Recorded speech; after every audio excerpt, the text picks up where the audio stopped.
The dawn of everything, a new history of humanity. इस पुस्तक का आज विश्लेषण करते हैं हम। मानव इतिहास की नवीन व्याख्या करती हुई यह पुस्तक है।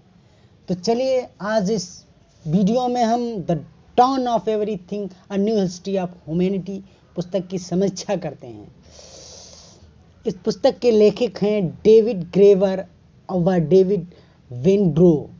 ये सब्जेक्ट विश्व इतिहास, नव विज्ञान और पुरातत्व जैसे खंडों से जोड़कर आप इसे देख सकते हैं।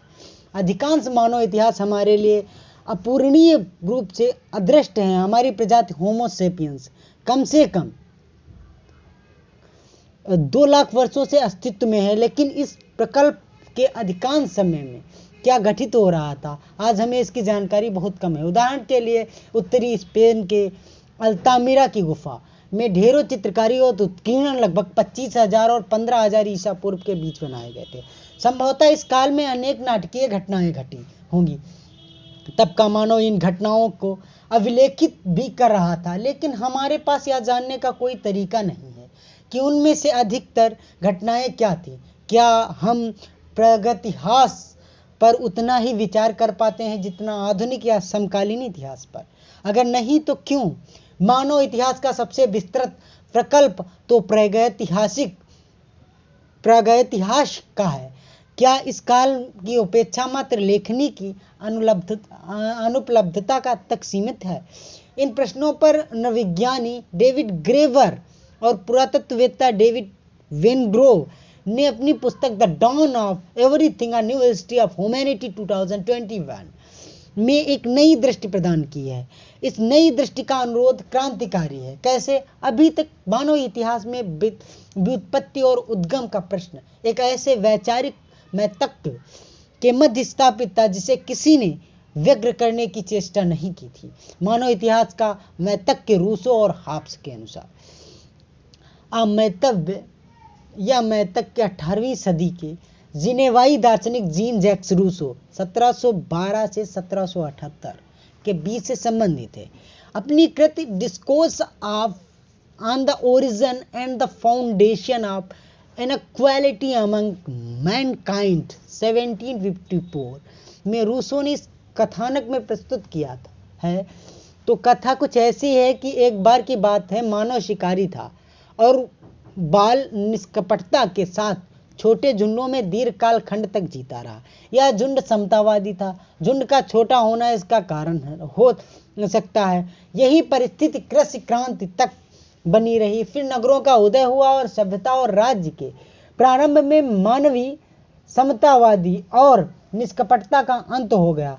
इस अंत की अभिव्यक्ति लिखित साहित्य, विज्ञान और दर्शन में हुई। साथ ही मानव जीवन में लगभग जितनी दुष्कर प्रक्रियाएं हुई, जैसे पितृसत्ता, स्थायी सेनाएं, सामूहिक निष्पादन और कष्टप्रद नौकरशाही का भी प्रकटन हुआ। लगभग यही कथा 17वीं सदी के अंग्रेजी दार्शनिक थॉमस हॉब्स की कृति लोवियाथन 1651 में अलग परिणामों के साथ सुनाई देती है। हॉब्स में आरंभिक मानव निष्कपट नहीं बल्कि स्वार्थी है, जिसे केवल राजकीय अनुशासन ने सौहार्द के साथ रहना सिखाया, क्योंकि स्टेट ऑफ नेचर में वह केवल संघर्षरत था। लेकिन यहाँ भी राजनीति यानी पॉलिटिक्स की केंद्रीयता ग्रीक शब्द पोलिस यानी नगर के समीप रही, और वहीं दूसरी ओर लैटिन शब्द सविटास ने सिविलाइजेशन के माध्यम से सिविक के सहारे सभ्यता की आधुनिक समझ का निर्णय किया। हॉब्स के चिंतन में प्रारंभिक समाजों में छांटे झुंडों में रहने वाला मानव भी तभी सौहार्द से रह पाया जब वहां समता को समाप्त करके व्यक्ति विशेष का आधिपत्य किया गया। तो एक वीडियो के अनुसार आदिम शिकारी के रूप में जीवन दुष्कर, क्रूर और लघु था, जब तक कि राज्य के आविष्कार में हमें फूलने की अनुमति नहीं। दूसरी कथा कहती है कि प्रकृति के राज में हम या बाल कपटता की अवस्था में प्रसन्न और स्वतंत्र थे, और सभ्यता के आगमन के साथ हमने उसे खो दिया। हमने इन कथाओं में मानव इतिहास को एक रेखीय सूत्र में विभक्त करके देखा है, वह चाहे कार्ल मार्क्स का प्रिमिटिव कम्युनिज्म से कम्युनिज्म तक की विचार यात्रा हो, या अभी हाल में इजरायली इतिहासकार युवाल नोआह हरारी की sapiens a brief history of human kinds 2011 के मार्फत मानव इतिहास को विभिन्न एक रेखीय चरणों में विकसित होते देखने का उदाहरण हो। एक रेखीय विकास असत्य है। ग्रेबर और वेनग्रो के सारे संसार में प्राप्त हुए नवीन पुरातात्विक साक्ष्यों के आधार पर मानव की एक रेखीय विकास की धारणा को ध्वस्त कर दिया गया है। पुस्तक में हाब्स और रूसो के कथन में उभरने वाले अचेत असभ्य मानव जो मिथकीय बताते हुए यह दिखाया है कि पुरातात्विक साक्ष्य का कोई उदाहरण इस मूलभूत मिथक का समर्थन नहीं करता है। इसके बजाय उपलब्ध साक्ष्य यह दिखाते हैं कि मानव इतिहास का प्रेक्षप वक्र हमारे अनुमान से कहीं अधिक विधिक और रोमांचक और कम उबाऊ रहा है। साक्ष्य यह दिखाते हैं कि मानव इतिहास एक महत्वपूर्ण अर्थ में कभी भी प्रक्षेप वक्र नहीं रहा है। हम कभी भी छोटे शिकारी समूहों में स्थायी रूप से नहीं रहे, हम कभी स्थायी रूप से समतावादी थे।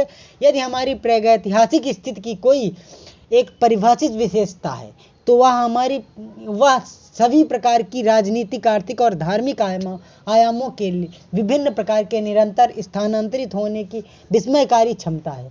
ग्रेबर और वेनग्रो का सुझाव है कि इस बहुरूप दर्शक किस्म के सामाजिक रूपों की व्याख्या करने का एकमात्र तरीका यह है कि हमारे पूर्वज वास्तव में उतने अचेत नहीं थे, बल्कि उनके बजाय आत्मजागरूक राजनीतिक अभिनेता थे जो परिस्थितियों के आधार पर अपनी सामाजिक व्यवस्था बनाने में सक्षम थे।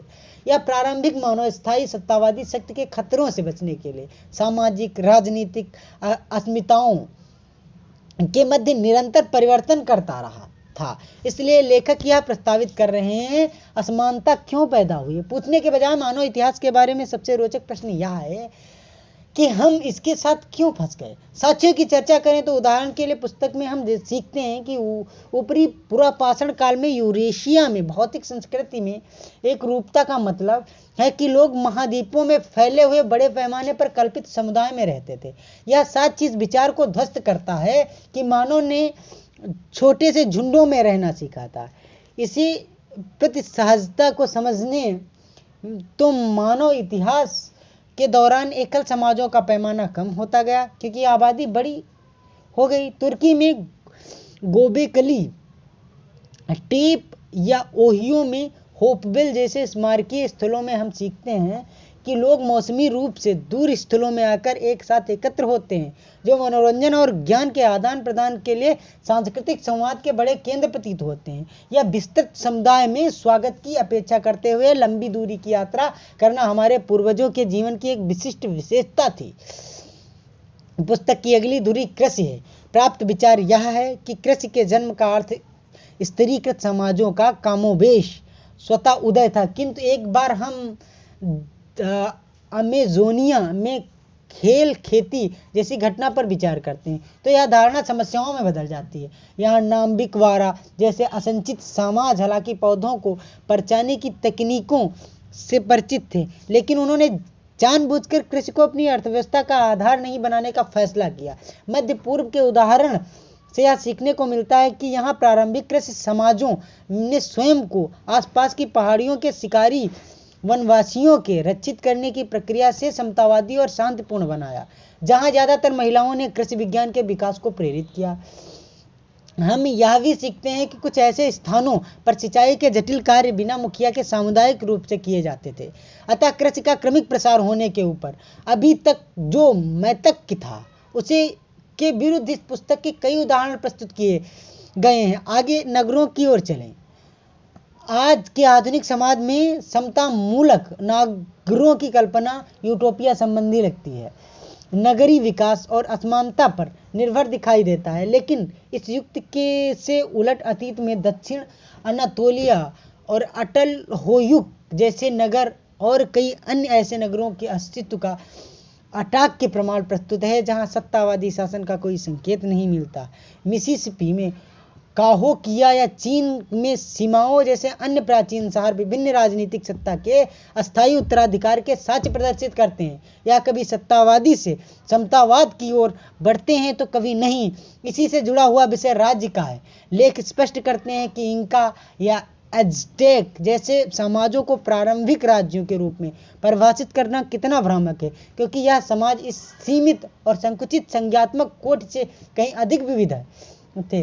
ठीक इसी प्रकार मेसो अमेरिका में ओल्मेक और चाविन समाजों से लेकर दक्षिण सूडान के सुलूक तक द डॉन ऑफ एवरीथिंग हमें पूरे इतिहास में सत्तावादी संरचनाओं की विविधता से परिचित करवाते हैं। पुस्तक के अंत में तक हम एक ऐसे पुरातात्विक अपवाद से मिलते हैं जिसे मिनोअन क्रेते कहा जाता है। इस समाज में सभी साक्ष्य महिला राजनीतिक शासन की एक प्राचीन प्रणाली के अस्तित्व की ओर इशारा करते हैं। यहाँ शासन वर्ग धार्मिक पुजारी समूहों से मिलकर बना था और धर्मशास्त्रों से संचालित था। पुस्तक की महत्ता अगर देखें, पुस्तक सामाजिक विज्ञान की कुछ स्पष्ट धारणाओं को चुनौती देती है। प्रथम आग्रह है कि प्रागैतिहासिक समाज और समूहों को विश्लेषित करते हुए हम सरल या जटिल समाज, राज्य की उत्पत्ति और सामाजिक जटिलता की उत्पत्ति जैसे अवयवों का त्याग कर दें। वहीं उत्पादन के तरीकों को भी सामाजिक वर्गीकरण के लिए एक अनुचित मानदंड बताया गया है, क्योंकि यह हमें सामाजिक गतिशीलता के बारे में लगभग कुछ भी नहीं बताता है। तो यहाँ प्रश्न यह रह जाता है कि अगर हम प्राप्त विचारों का खंडन करेंगे तो समाज का अध्ययन कैसे करेंगे। ग्रेबर और वेनग्रो ने इसके लिए सामाजिक वर्चस्व को 3 तत्वों में विभाजित किया है: हिंसा पर नियंत्रण, ज्ञान का नियंत्रण और करिश्माई शक्ति। और यह दिखलाया गया है कि इन तत्वों के क्रम परिवर्तन से पूरे इतिहास में लगातार कई पैटर्न उत्पन्न होते हैं, जबकि आधुनिक राष्ट्र राज्य तीनों का समावेश करता है। अतीत के अधिकांश पदानुक्रमिक समाजों में केवल 1 या 2 ही थे। इस कारण प्राचीन समाज में लोग स्वतंत्र की ऐसी विभिन्न अवस्थाओं में रहे जिसकी कल्पना आधुनिक मनुष्य नहीं कर सकता।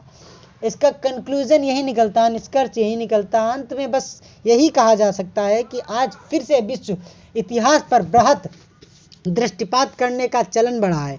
जैसा कि आप Yuval Noah Harari, Steven Pinker, Jared Diamond, Francis Fukuyama जैसे विद्वानों की लेखनी से जानते होंगे, इन सभी विद्वानों में विश्व इतिहास को उद्देश्यवाद की एक रेखीय निरस्ता में प्रकट किया गया है। ग्रोबर और वेनग्रो ने विश्व इतिहास की विविधता के सहारे मानवीय प्रयासों की विविधता और जटिलताओं को सामने रखा है। ऐसे ही पुरातत्वों या मोटिवेशनल या नॉलेजफुल जानकारी के लिए हमारे channel Mukesh 24x7 YouTube channel को लाइक, शेयर, सब्सक्राइब करना ना